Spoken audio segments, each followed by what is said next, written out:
প্রায় দেখবেন উপসাগরীয় দেশগুলোতে অনেক আরব যখন সালাতের জন্য মসজিদে আসেন কয়েক মিনিট আগে আসলেই কোরআন পড়েন, আর ইন্ডিয়াতে এমনটা প্রায় দেখবেনই না। মনে করেন সামনের সারিতে কোরআন পড়ছে কেউ, অন্য আরেকজন দ্বিতীয় সারিতে কোরআন পড়তে শুরু করলো। একজন এসে আপত্তি করবে, দ্বিতীয় সারিতে বসে কিভাবে কোরআন পড়ছো, কোরআনকে পিছনে ফেলেছ, এটা হারাম, খালাস। আর যদি মসজিদে বসেন, মনে করেন আপনার বাড়িতে বা মসজিদে যদি ভুল করে কেবলাকে পিছনে রেখে কোরআন পড়া শুরু করেন, ব্যাস ফতোয়া পাবেন হারাম। কারণ পিছনে কেবলা রেখে কোরআন পড়তে পারবেন না, কাবাকে পেছনে রেখে।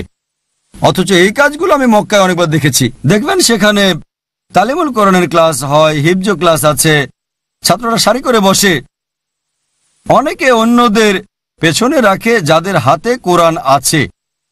অনেক সময় শিক্ষকের কাবার দিকে মুখ আর ছাত্রদের পেছনে কাবা।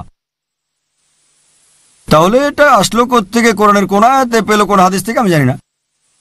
সুতরাং কোরআনকে ভালোবাসতে হবে, সম্মান করতে হবে, তবে এটাও জানতে হবে যে কোরআন নাজিলের আসল কারণ হেদায়েতের জন্য, পথ দেখানোর জন্য।